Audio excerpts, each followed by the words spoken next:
We are live now. Thanks a lot for coming. We're just gonna wait a little bit more for a room to fill out, and then we can get started. In the meantime, so if you can drop a comment, feel free. We are live now from LinkedIn. And also other social media channels like Instagram, and we would love to hear your thoughts. How was 2024, and what are your plans for 2025? Right, she can. Thanks a lot again for being in here. We're super excited, as you might know, or maybe not, if it's the first time you're hearing about SheAI. We've launched our educational platform for AI literacy focused on women on the 3rd of December 2024. And then we are extremely grateful for all the support that we've received. So thanks a lot again for being in here right now, or if you've been before, that's fantastic. So today we start the SheAI slash SheCan a challenge for January. So this means how can we use AI for our goals settings and to achieve those goals in 2025 with the help of AI. So whereas you are a business owner, or you are just curious about how to use AI, or you work in corporate, all of this information is going to be useful to you. So let's get started with this. First, why SheCan? So what is the challenge about? It's going to be 4 weeks. Every week, we're going to do this live stream on different social media channels where you can stay tuned and understand and learn from different aspects of how to incorporate AI to become more productive. The idea is to apply AI to your daily life. So, how's the process going to be?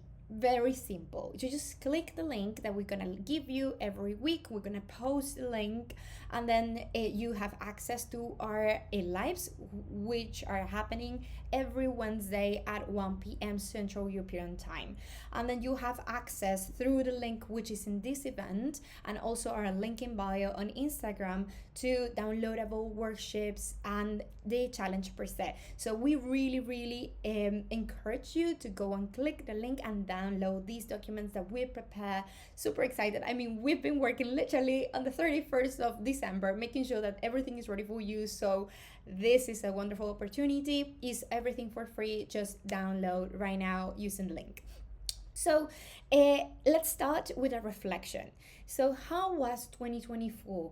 What were the goals that you achieved? Maybe what are the goals that you didn't? And if those goals were controllable to you. So if it was something that you could have done something about it, or there were other implications that stop you from achieving those.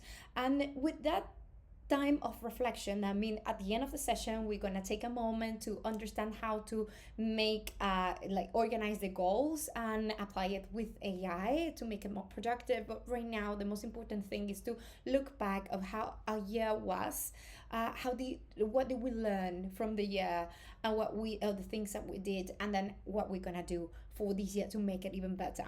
So without further ado, I'm gonna take you give you just a couple of seconds to think about it and reflect, whilst I talk, for example, our case.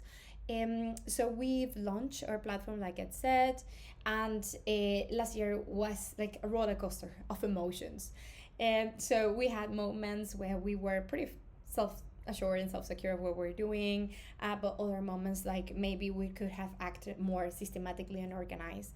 And this is one of the goals that I want to achieve for SheAI, and then we as a team want as well for this year, is to become more organized. And of course, how better way of doing it than using AI to help us. So first at all, everyone is just bombarding you with all this information of what is AI, and I'm gonna explain you this.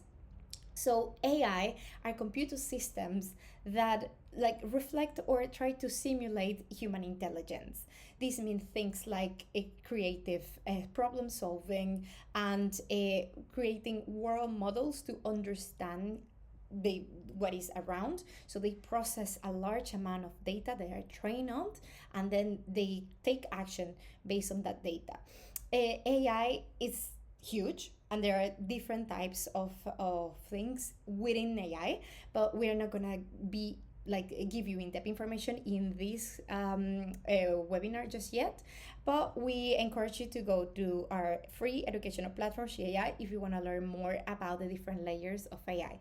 Of course, like you might be familiarized with a type of AI that's called large language models or LLMs. There are things like ChatGPT, but this is just like the top of the tip of the iceberg.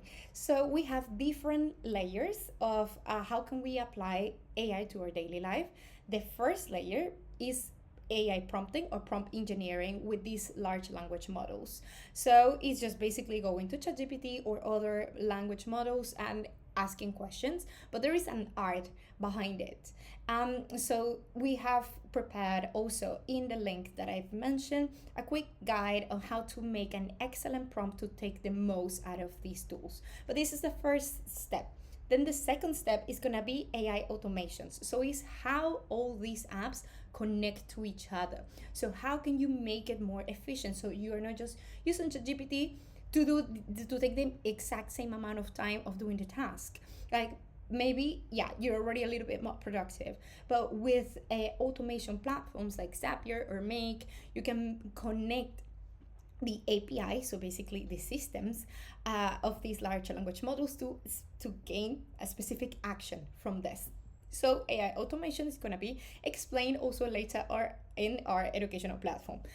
The next step is something that's called agentic AI or AI agents. So from one side, you have these models that are language models that I've mentioned, which are trained with a data set, and that's it. They are just as intelligent as the data that they are trained on. But AI agents could update the data that they're training on, and it could be specific data from your business, for example, which is the next level. In this case, is AI operation systems that are specifically to your business and then can also take action. So imagine something like I need to create like I need every Wednesday to book a specific nail salon. But I don't have the time to do it, or I have to remember. Maybe I have a virtual assistant to plan trips, or yeah, this nail salon booking. So what we do, like AI agents, will understand what is the need, what is the goal, and then think of every step that it needs to do enable to be able to achieve the task. In this case will be like check at your calendar, check at the salon that you like, check availability in that salon, and then make the appointment for you. So all of those things is just a very simple way of explaining how can we automate our simple processes and make it more efficient with the use of AI. Again, we encourage you to check the link, download our the guides of this week, and then discover more about SheAI, where we can teach you more in depth how can you make this yourself. So the first thing, we were talking about these large language models, and everybody knows ChatGPT, or I'm assuming that you know ChatGPT. I know that there are some people that they haven't, like they heard of this, but they haven't used it yet. If you haven't, I would recommend you to have a look. It's pretty impressive. Then the first time that you use it feels like magic almost. So in this case, what I wanted to do is a little disclaimer that these tools could use your data to train the models to make it more efficient.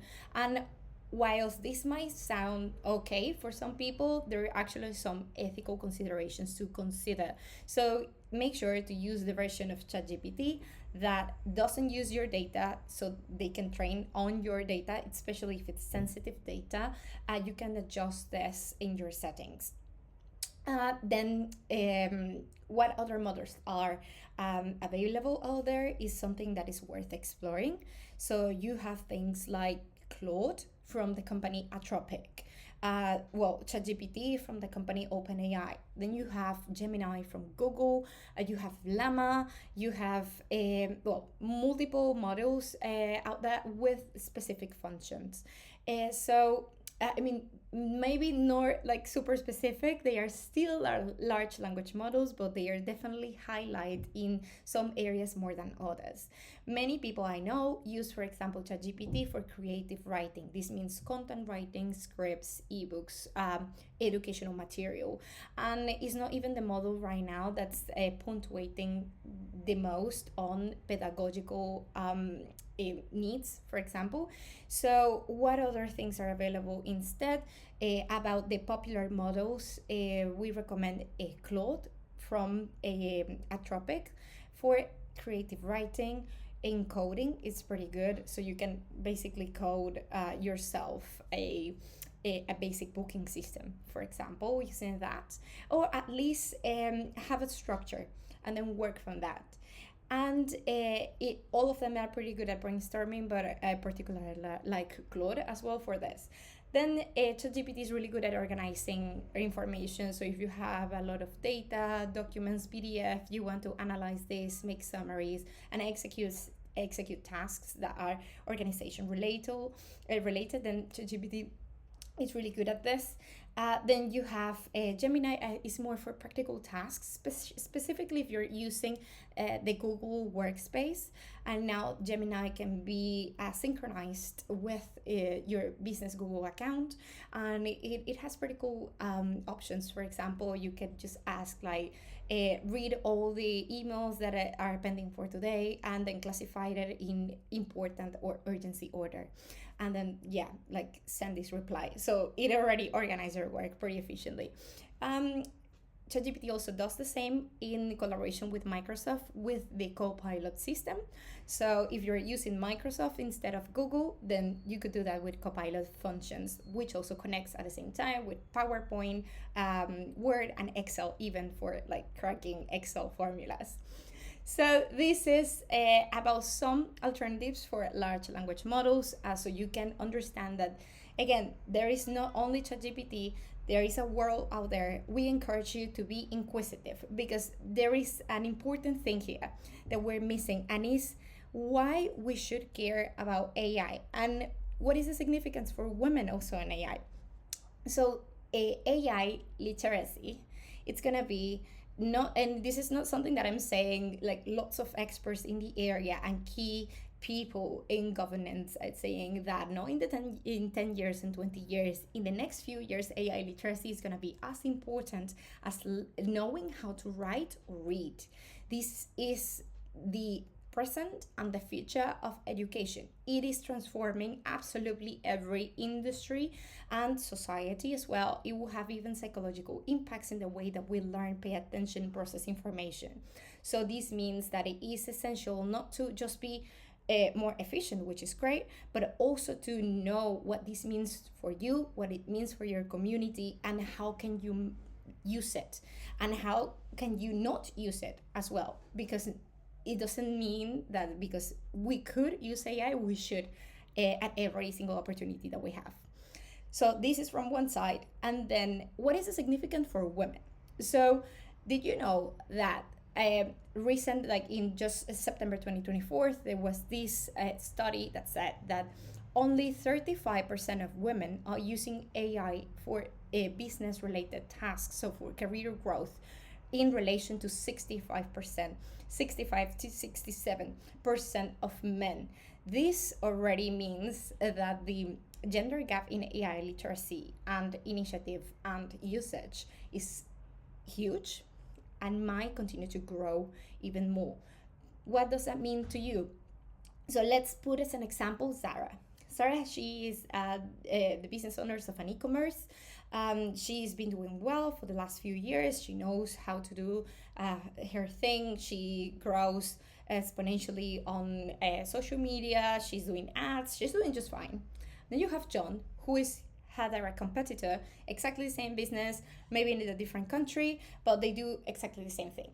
What happened is more likely, because 65-7% of men are using more AI, that John would use AI to automate more processes, AI agents, so then he can save a little bit more money whilst being maybe even more productive and having some extra time for himself, for spend time with his family, whilst making more money because his company is expending less and being more productive. So what's going to happen with time? Sarah is burning out. She is not spending time with her family. She's not taking time for herself because she is so focused on her business, on her career, on her growth, on how to automate things and how to make more customers and how to make the mark, whilst Jen is living just fine. So the significance that this has for the potential for women to grow in the business area, it's 3 times more. So this means that we need women, we need to learn about these tools, how to apply it to our daily life. If you have a business, if you want to speed up your career, if you want to like find out and even another job, it means that knowing this, it's gonna make the difference between getting the job or no, between being 40% more productive or no, between having more time with your family and no. And especially not because we're trying to sell you anything, because we are not even like offering a subscription to any AI agent or platform, is because we want women to have the same opportunities that men. And this is all the process or the intention that we have in AI. We want to close the gender gap of in AI literacy. On the other hand, we have things like how this data that I mentioned before, it's being collected. So are women being are participating in the collection of this data? Is this data even reliable and applicable to women, or is it just a bunch of like men in middle class Western connecting their data of their vision of the world? This is a very limited thing. This means that large language models and AI, of course, is not 100% accurate or reliable. And the only way of making it better is through inclusivity and making all of us participant on this. So AI literacy, AI education is the only way to ensure AI ethical usage of AI. Apart from this, it's the moment that we take ownership on this. So it is a trend that we've been noticing, that there are many women who are very curious and it's like, oh, I'm already playing playing with ChatGPT is pretty impressive. But there are others that they feel maybe afraid, or they don't do it if a friend doesn't recommend it. So they're waiting for the community movement. They're waiting for other people to tell them what to do. And just don't wait. Take the initiative and ensure that you are future proof with the usage of AI and with education. So this is our mission, what we want to do. And now, how can you apply all of this to achieve your goals in 2025? First, let's talk about goals. So we do nothing with just like writing down, yes, I want X amount of clients, I want to make X amount of money, and I want to eat healthier. That's not a measurable goal, that's not a specific goal. And the only thing that will give you, it's the dopamine hit of writing down, and that's it. So how can we organize this with the help of AI? So first in here, remember that we did reflection before. So first we started reflecting on how was our year, what did we do well, what we didn't, and how can we change that for the next year. So write out down in a document. And then the next thing is going to be split the goals that you have into different areas. So then you have relationships from one part, healthcare from the other side, and well-being, relationships, the attitudes, business and career goals. So every single aspect of it, divide it, and then you start writing SMART goals. Maybe some of them have heard about this. If not, SMART goals stands for specific, measurable, actionable, relevant, or they need to be result oriented, let's say, and time specific. So with this, instead of writing something like I want to go to the gym, then you said like, when are you gonna go, how often, why, what do you want to achieve by going to the gym. The same thing with your business. So like try to break it down even more specific, so then you can start making a plan to it. So once you have the vision of like, what do I want to achieve, what did I did last year? Why do I want to achieve, and how do I want to live for by the end of 2025? Then you break down these different sections, and then you make these smart goals. Then you can upload this information to ChatGPT and try to make a plan from this. So it's like, how can I can organize my daily life, my calendar. These are my responsibilities in order to be aligned and achieve this. So then you can merge this with your life plan. Another thing that you could do if you don't have the time to make all of this is just even go remember this, using the model that doesn't use your data. So adjust this in your settings, or just go to Claude as well, or alternative options. So so what I was saying, that is like, try to make sure that you are as specific as possible while doing the prompt. And if you don't have the time to like go and reflect and in every single aspect of it, go to ChatGPT, go to these large language models and start brainstorming and say like, this is how I want to feel. So instead of having a vision of like what success looks like, you have a vision of what success feels like. And then in base of that, you said like, well, this is what I think I should do. This is my daily life. And now break down this into different areas, make smart goals, and add it to my calendar, or add it to my daily plan, or make a schedule for me to create these habits and make it trackable, because you have to be able to track all of this. So in base of this, then you've organized a little bit more your intention for 2025, and you could use this even for just apply it for your business and create a business plan to be productive, to measure that productivity, and to gain the results that you want. So this is the end of our interaction today, or webinar today. I hope that you like it. Please make sure to check the link that we have in our bio and in the event where we prepare these downloadable documents. We will have for next year AI in productivity, so specific tools and how can you start using it right now to apply for your career and business. Thanks a lot for being here. See you soon.